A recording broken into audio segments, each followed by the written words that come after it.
CLS Talks. Talk to me. CLS Talks. Talk to me. CLS Talks. Talk to me. CLS Talk to Talks. me. Real information. Talk to me. Real education. Talk to me. Talk to me. They don't talk to me. They look like that want it. They don't talk to me. They back. That want it. They don't talk to me. They back. That want it. They don't talk to me. They back. That want it.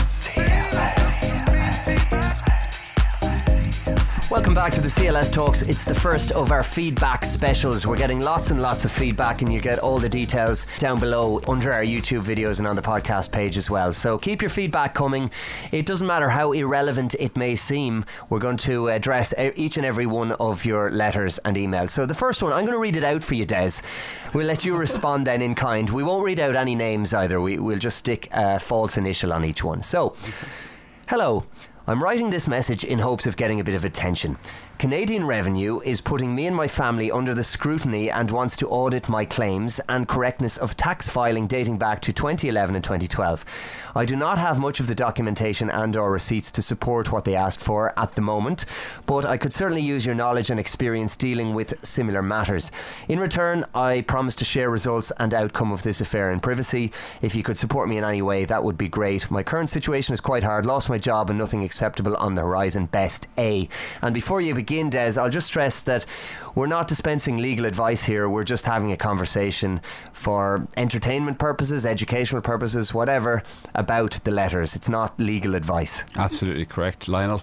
Now this is a kind of a funny one. Now the CLS Talks obviously is worldwide. We get feedback from many different countries, mostly the countries that have been under or are ex-colonial countries like Canada, the United States on some occasions, Australia certainly. We certainly have a lot of feedback from people there, New Zealand, some parts of South Africa as well, and obviously the UK, Scotland, England and Wales, and obviously the people of Northern Ireland and what they call the Republic of Ireland.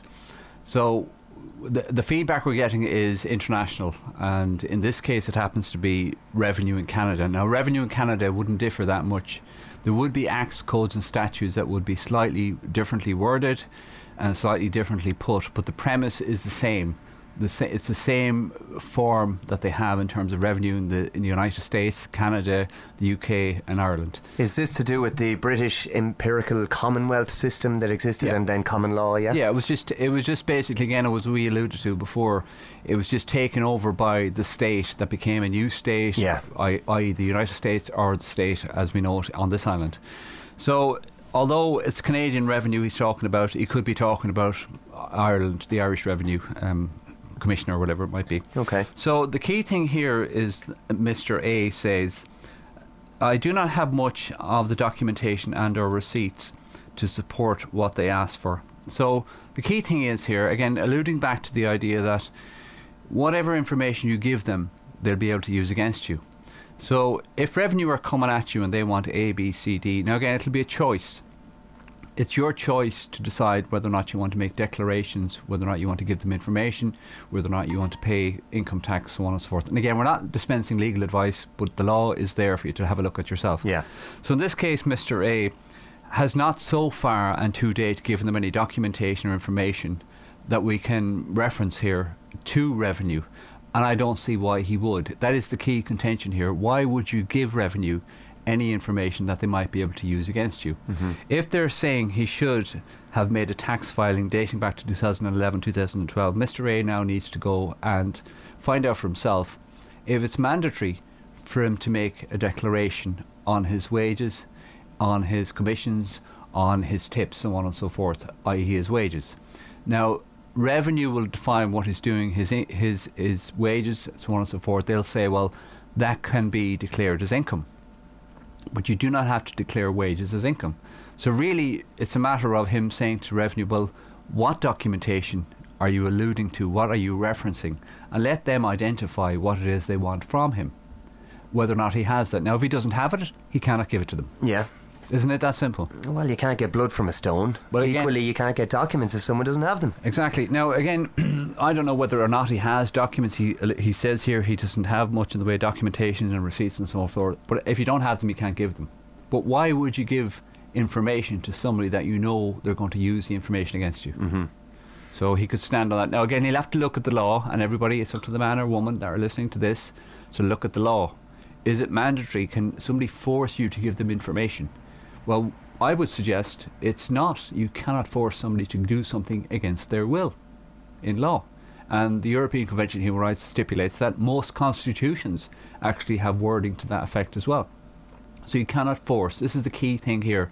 It's the same, again, just to clarify this for the listeners, when revenue or the revenue commissioners come after you, if they come after you, they usually come after you in the context of you allegedly committing a criminal offence by not making a declaration or making a filing.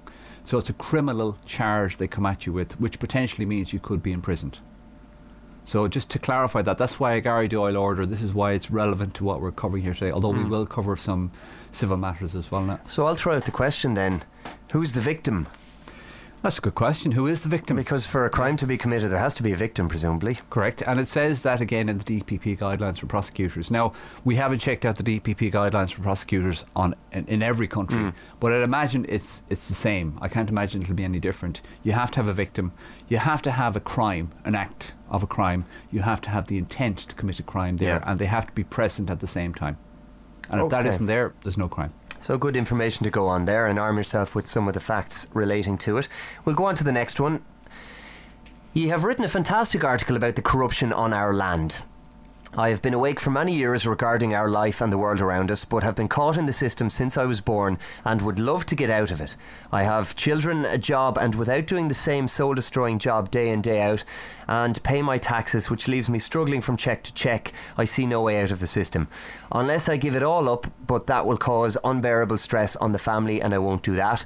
Maybe you can tell me how you can get out of the system, or how you got out of the system and survived. Regards, D. Okay. This is not a question by Des Carty, by the way. This was a genuine question that was sent in to us. So I suppose the question again, to reiterate, is how do you get out of the system and survive? Now, that is a very, very difficult question to answer in one sitting, to be honest with you. And we need, in order to sort of assess how you would do that, you need to sit down and look at your own situation in a critical manner, obviously. Now, for me, getting out of the system per se, nobody's ever fully out of the system. And I just want to make that clear. You do pay taxes, albeit you may not be paying income tax, you may not be making declarations, so on and so forth. But there's so many taxes on everything you buy, everything you engage in. If you go out for a pint, if you go for a pack of fags, if you drive down the road, if you park somewhere, whatever it is you do, the government or the state have their claws and everything. So there's taxes being paid by you all of the time. So you're never ever going to be 100% out of the system unless you go and you live in the wilderness and you survive off what's in the wilderness. Yeah. And then you're totally out of the system. You're not depending upon the money. But if you use money, you're still in the system per se. So what, I suppose more specifically, this there's something I'd pick up on here, which you have to start with a frame of mind. You start very often. To see the woods is to be out of the woods, or to see the trees is to be away from the trees, or to see what's going on is to actually remove yourself in a psychological context anyway. So the first thing I would start with is looking at the language and the words that you use. The man or woman here has referred to and stated, pay my taxes. So they've already attached themselves to the fact that they're paying taxes, and it's their taxes. Yeah, my being the key word. My being the key word. So they're saying, well, I must have a liability if he's associating or she's associating the term my taxes. They're attaching themselves to the term tax. Now, the only ones that charge tax are going to be the state in one way or another. So how can they be your taxes? How can you associate and say they're my taxes? They're the ones that are charging the tax. It's your decision as to whether or not you want to pay them. Okay? Now, again, the corollary of that is if you go out and buy petrol, it's very difficult to say to the attendant that you're paying, I'm not going to pay the tax, I'm just going to pay you for the petrol. You're going to end up in some form of an argument. It's not necessarily an argument that's not worth having, but it leads you into another battle then, because obviously the shop owner will want you to pay the tax on the petrol. You could by rights go and say, well, I'll pay for the actual petrol, but I'm not paying the government taxes. But again, you'll end up in a certain level of hot water. The guards may be called. You may end up having to go to court, and they may accuse you of stealing or attempting to steal, getting something for nothing, so to speak. You may actually legally be correct in doing that, but it will end up with you in a situation of necessarily hot water. Yeah. And you may win in the end. The court and the state may not want to deal with something like that. But nonetheless, for peace of mind, you're probably better off saying, look, I'll accede to those points, i.e. I know I'm going to have to pay taxes when I go out there and purchase something or engage with the state or engage with using money per se. But when it comes to income, you may say, well, okay, what I'll start off doing, and I suppose it's something that you would have done, Lionel, and I would have done, you dip your toe in the water. You see, what can you do? Small things. You start with small things. Like, how would I challenge probably the legality of a parking ticket? How would I charge or approach the fact that I was brought to court over the parking ticket? What law would I have to look in? Now, that's what I did from the very start. I started small. I started with something very, very kind of insignificant, but significant to me, obviously. And I'd imagine that's the way you started. I did, and I think that's very good advice as well, because the key for all of us, and when you look at the bigger picture for a second, is to try and change our own mindsets. And it becomes much easier then to discern what it is you can and cannot do and should and shouldn't be doing if you know your own mindset, and if you look at it from a whole new perspective. It's almost like an unlearning process.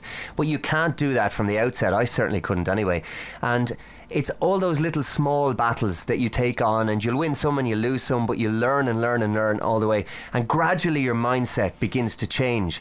And that's when one day you suddenly realise, and you wake up and you think, do you know what? I actually do have this power. I'm always going on about power on this show, but I actually do have this power. And if I choose not to give it to somebody else, well, they don't have it. They're not born with the power that I'm born with. So the mindset is a gradual change, and it does come, as you say, by engaging step by step with these smaller battles, the low risk ones, if you like, the one where you're willing to risk turning an €80 fine into a €150 fine or something like that. You know, it's not going to be life and death for most people in those cases. It's not that you're taking on revenue, which most people are terrified of in the initial stages. I think that's very, very good advice, Des, and I think it's a good it's point. not advice now, Lionel, just to be clear. It's not advice. You're absolutely right. It's a very good statement, or a very good opinion, shall we say. Yeah, absolutely. Now, just before we move on, I mean, I want to recognise what the man or woman has said here.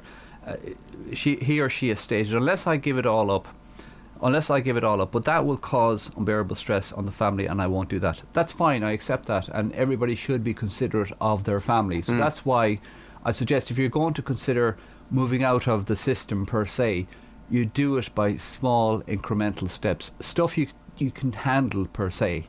Stuff you can study quite easily. You can find the law on these issues and do it step by step by step, and that's all. Someday you might take a bigger step. Someday you may decide, well, it's not worth it.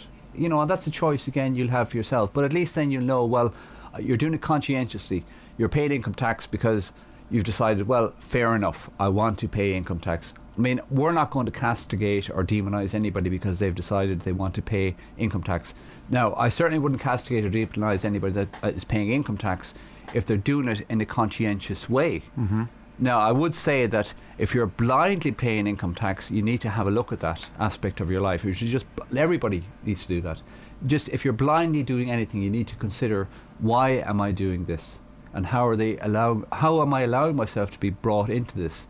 Because it does actually from my perspective, you're causing yourself, and not just yourself, but your children, your children's children, huge damage by allowing this. If you conscientiously allow this to go on without actually looking at it and studying it critically, you're saying, well, fair enough, I'll pay my taxes per se, but that also brings your children into that, if you like, bracket. They now will pay their taxes because their parents paid the taxes, so on and so forth. So it generates a continuum for the revenue and for state to say, well, here we have more compliant slaves or citizens, whatever which way you want to put it. So just consider that for yourselves. Again, it's your choice, but do it because you know and have the knowledge. Don't do this if you're lacking in knowledge. Okay, in either case. Very good indeed. So the next one, What type of court case can a Gary Doyle order be requested? Is it any and all cases or specific types? Thanks. Short and sweet. Come on, Lyle, you can address that one. I think that's fairly clear. Well, yeah, I mean, from what we've been discussing, if you've got a criminal case, you can request a Gary Doyle order. Well, again, to elaborate on it, and it's a very short and succinct answer. Sometimes when you go into the court, and most people when they go into the court per se, they just do not know if it's civil or criminal. Yeah, sure. And we have to allow for that. Most people when they go into the court, they're not aware if they're being charged with something that's civil or criminal, or what they call in some cases a hybrid of both or one or the other. So if you seek that the court give you direction on that, say to the, if per se, some people say you should say to the court, is this civil or criminal? The judge will necessarily will take a dim view of that and will possibly take advantage of it, because the judge now knows that you do not know. Okay, so I suggest that's a question you shouldn't be asking the court, or if you do ask it, you should cage it or frame it in a certain way and do it in writing. So if you walk into the court and you do not know if it's civil or criminal, they will take advantage of what's called your ignorance of the law. It doesn't mean to say you're stupid, it just means to say you do not know the law. And the judge will realise they have somebody in front of them that potentially is just could be perceived as a protester because they've asked such a question, where they shouldn't be asking, on the face of the court, they should not be asking such a silly question. So you're giving away your own ignorance, I think, if you're asking that question. You should know. You should know why you're in court. You should have read the law in relation to the charges. And if it infers or suggests or states that you could potentially end up in prison because of these charges under whatever acts, then it is demonstrably a criminal charge. And you should know that. You shouldn't walk in there saying to the judge, is this civil or criminal? You're just telling the judge you're ignorant. Well, I've seen judges in court lose the rag, to coin that phrase, with people who have asked that very question. Like, it really does seem to be like a red rag to a bull for some of them. And any time that question has been asked, I have yet to see somebody then win their case. Yeah. So that says something, I think, in itself. So the next one, listening to the CLS talks in relation to the Gary Doyle order, interesting to note that local solicitors do not ask for a Gary Doyle order, and I get the message about the show in the courthouse. The solicitors do not want to spoil the leading role of the presiding judge. Are there Oscars for their acting part? Great stuff, CLS. Kind regards, M. Well, like it's a bit of a compliment to us, I suppose, in terms of the CLS Talks radio and what we're doing, and the Gary Doyle order book itself. And yeah, it is a good note to make, is that in most cases, now we can't say in every case because we haven't ever been present for all the cases that have ever happened, but in most cases, as we talked about before, it is a show. And whilst you'd imagine the solicitors and the barristers, by default they should be seeking a Gary Doyle order, irrespective of what the intent of the client is, irrespective of that, they should seek for all the evidence to be produced, and it's that simple. And in most cases, from my experience and perhaps your experience, Lionel, they do not seek Gary Doyle orders. They don't seek full disclosure of the evidence. Well, I've never in court heard the words, apart from when uttered from my mouth, Gary Doyle order. And while I have heard solicitors ask for disclosure orders, it seems to be a half-hearted attempt. It's very, very rare for starters. And then, when I've seen the follow-up on some cases, the disclosure may not have been given, and the solicitor doesn't pull there's, I mean, it's just crazy. I could go on about that all day. It's a real bone of contention for me, but yeah, it's a correct observation. It's very, very rarely done, and why would that not be done by default? It should be. We do the odd one-to-one session with people from time to time in the CLS, and we spoke to a man yesterday actually, and he had been to court over a alleged drunk driving charge, and he lost the case. So we did a post-case analysis. That's all we could do for him, just to let him know what happened, why it happened, so on and so forth. And again, we don't have the finer detail of what happened. We don't have the transcript of what was said, so on and so forth. But the man had a barrister representing him. And coupled with the fact that the barrister did not actually seek disclosure, that was one thing, and did not inform the man he could have sought disclosure. He also had the man put on the stand and cross-examined by the DPP stroke Garda as well. So the man ended up giving evidence against himself under the instruction or under the guidance of his own barrister. Wow. Who got paid regardless? Who got paid regardless. The court got paid regardless. The Garda get paid regardless. The judge gets paid regardless. The only man they took to town was the man that they put in the stand. Now again, we're not, just to clarify this for listeners, we're not justifying going out and drink driving or anything like that. Okay, we're not looking at that aspect of it. We're not looking at the morality, the rights and wrongs of that issue, or whether or not the man was guilty of committing an offence of that ilk. What we're looking at is the process. The barrister basically did not inform the man of what he could or could not do. The barrister did not seek that justice be seen to be done, never mind anything else, and then the barrister allowed the man to give evidence against himself. We've spoken about duty of care in relation to a number of different things on this show, and it seems like there's a lack of duty of care in that case. Absolutely. Struck by that one. Okay, our next bit of feedback, or our next correspondence. Hi there. I would love to attend, but funding would be an issue, as and this is probably relating to some of the classes that are run. Yep. I would love to attend, but funding would be an issue, as like many people, thanks to UN Agenda 21 and the genocide programme, I haven't been able to find work.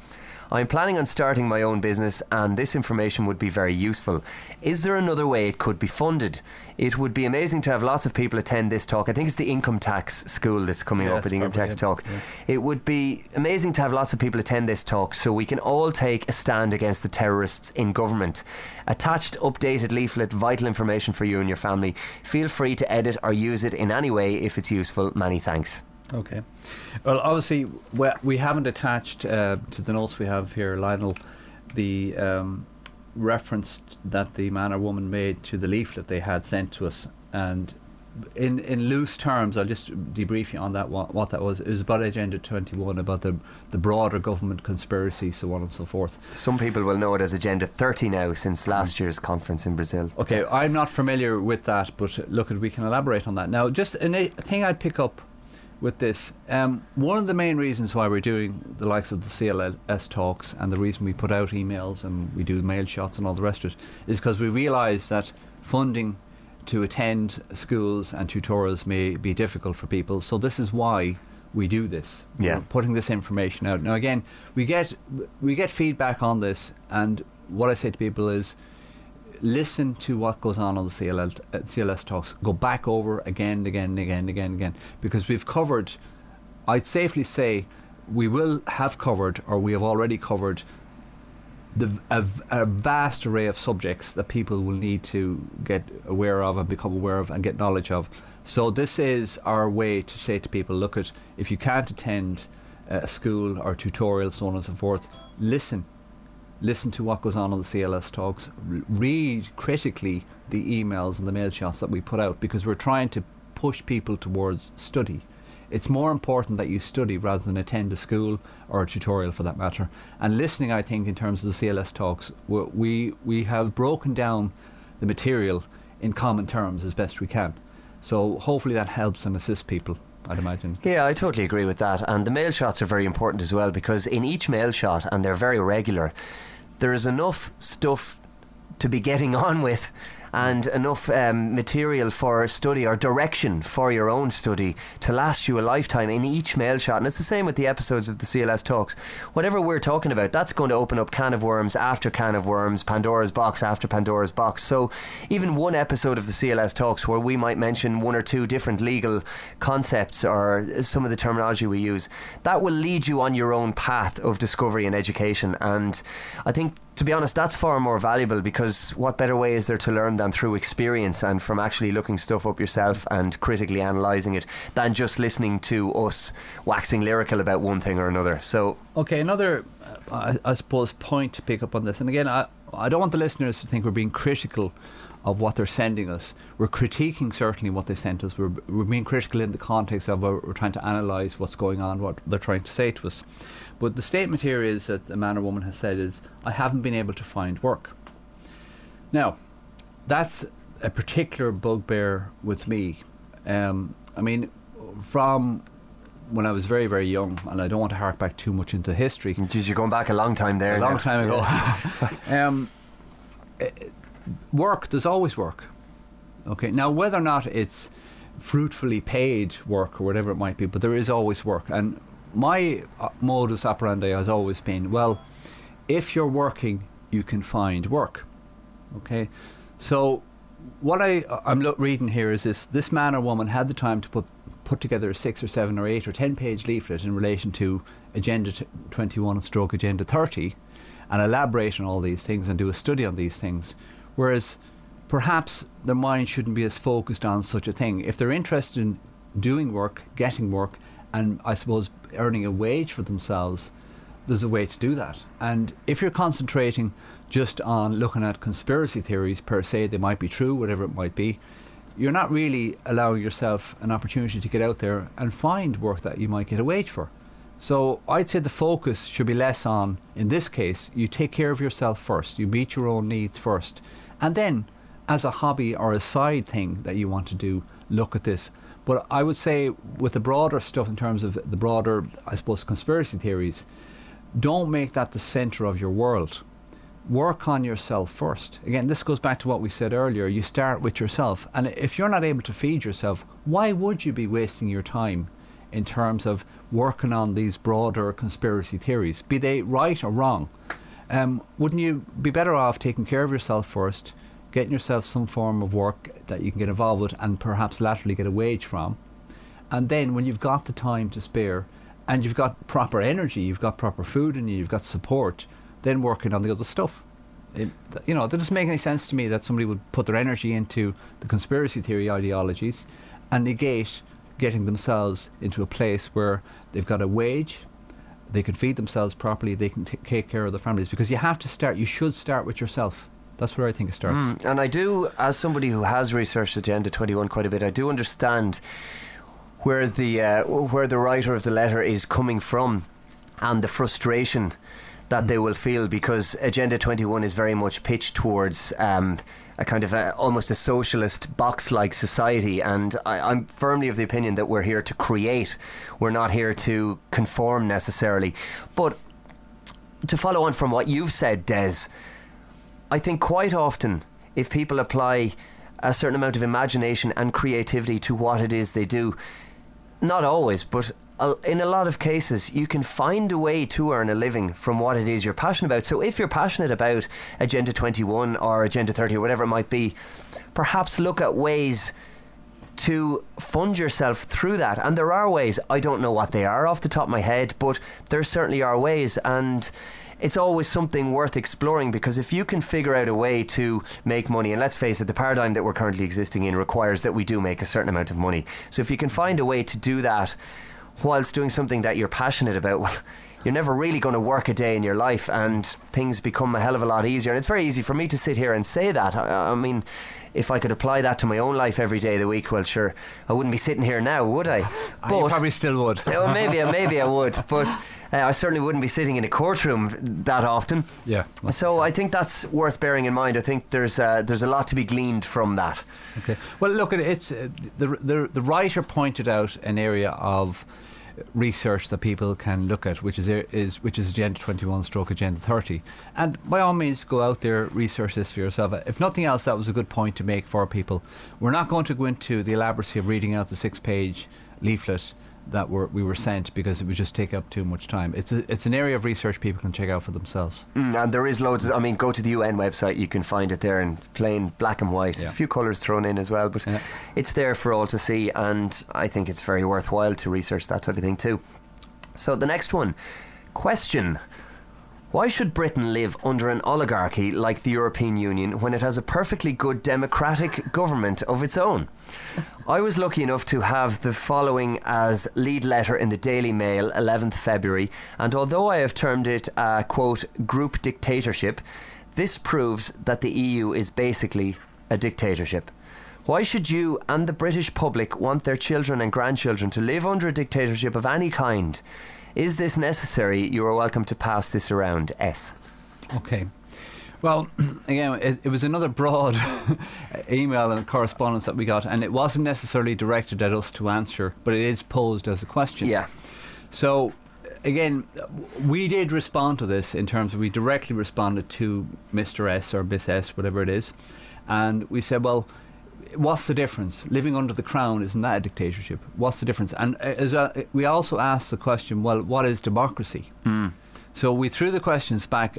Look at Europe perceivably is a dictatorship, but what is the difference between living under the European dictatorship and, say, the state dictatorship of Ireland or the crown dictatorship as a subject of England?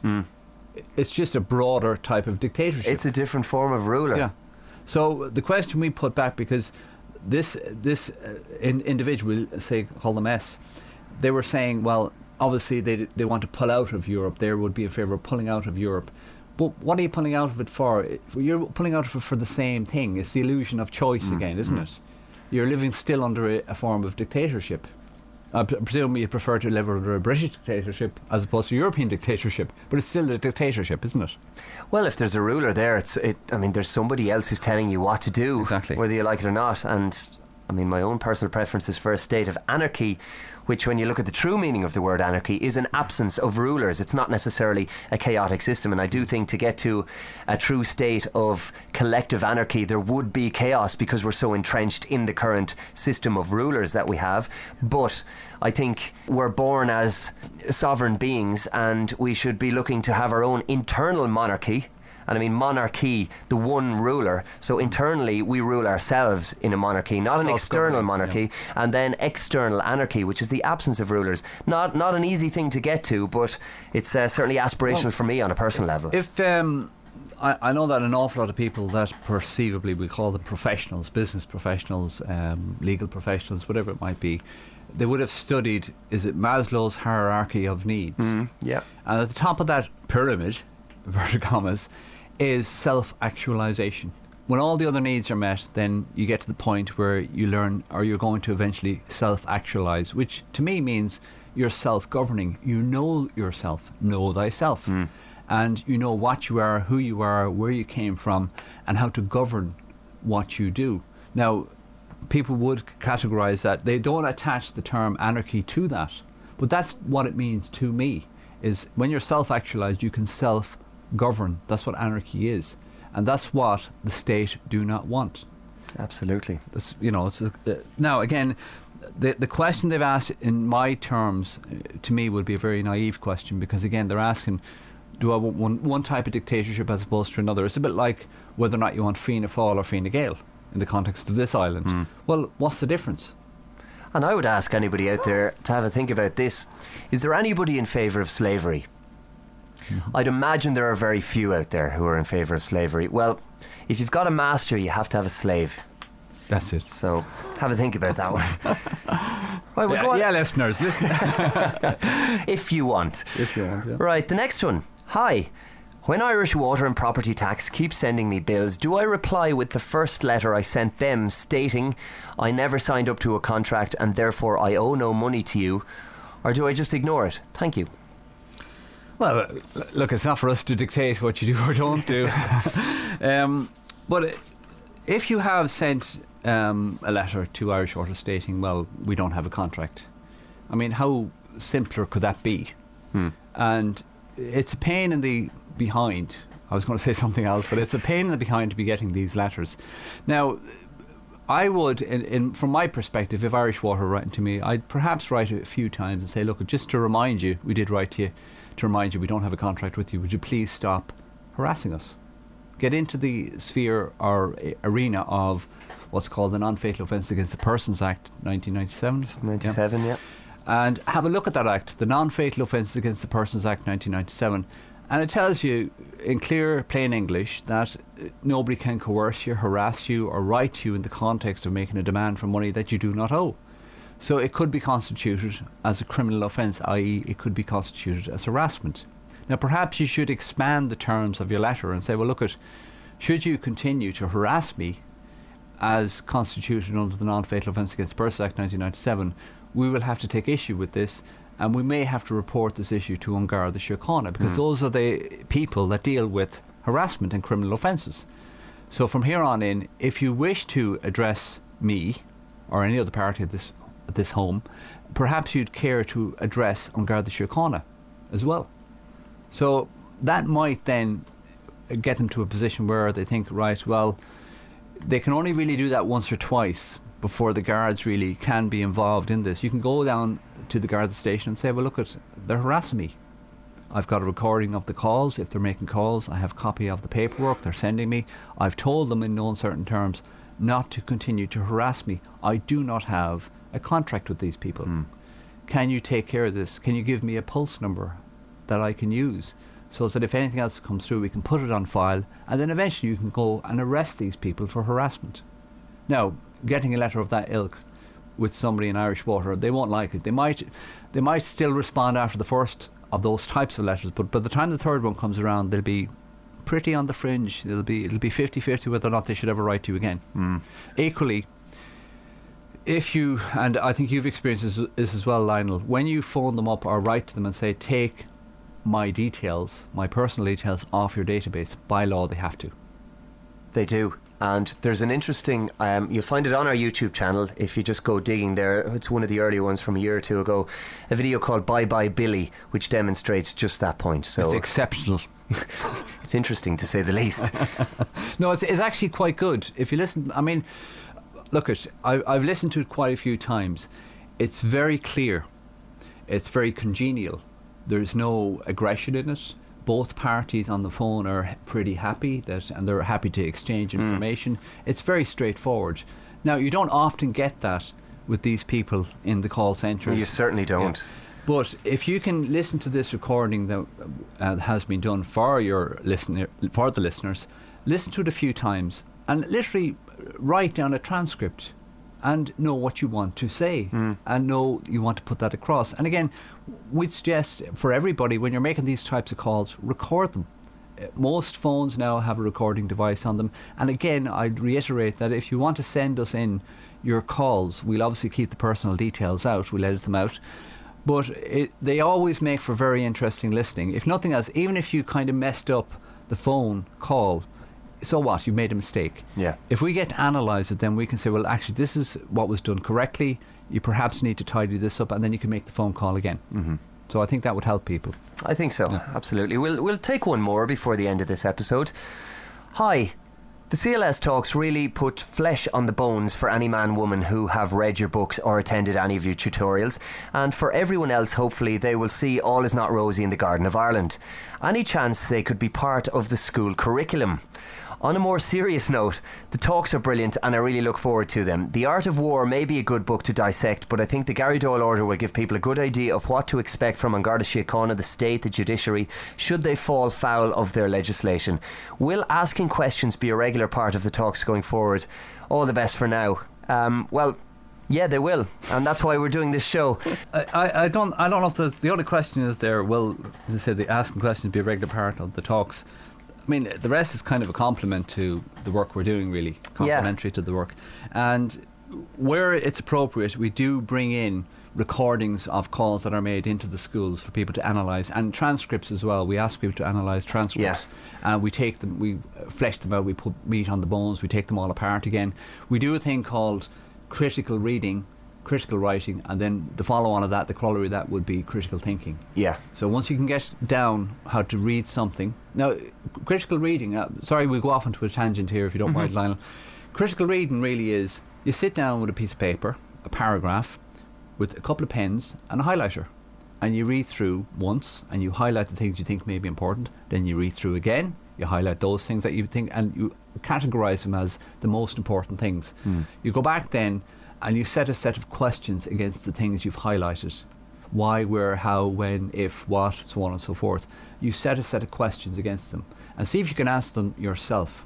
Why are they writing to me? How are they writing to me? What law allows them to write to me? So on and so forth.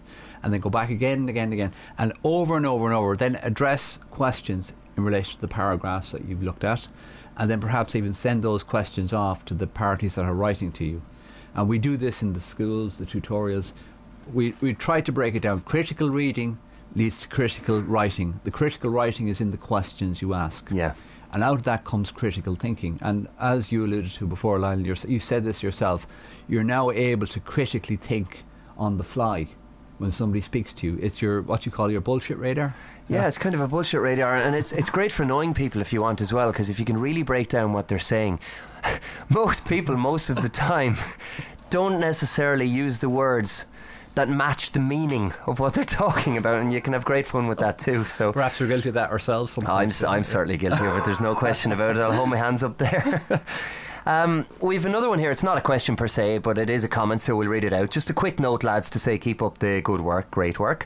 I used what I've learned from your emails last March and walked out of Trim Court with my head held high and left behind a so-called prosecuting solicitor sitting on his arse wondering, WTF just happened? Regards, PC.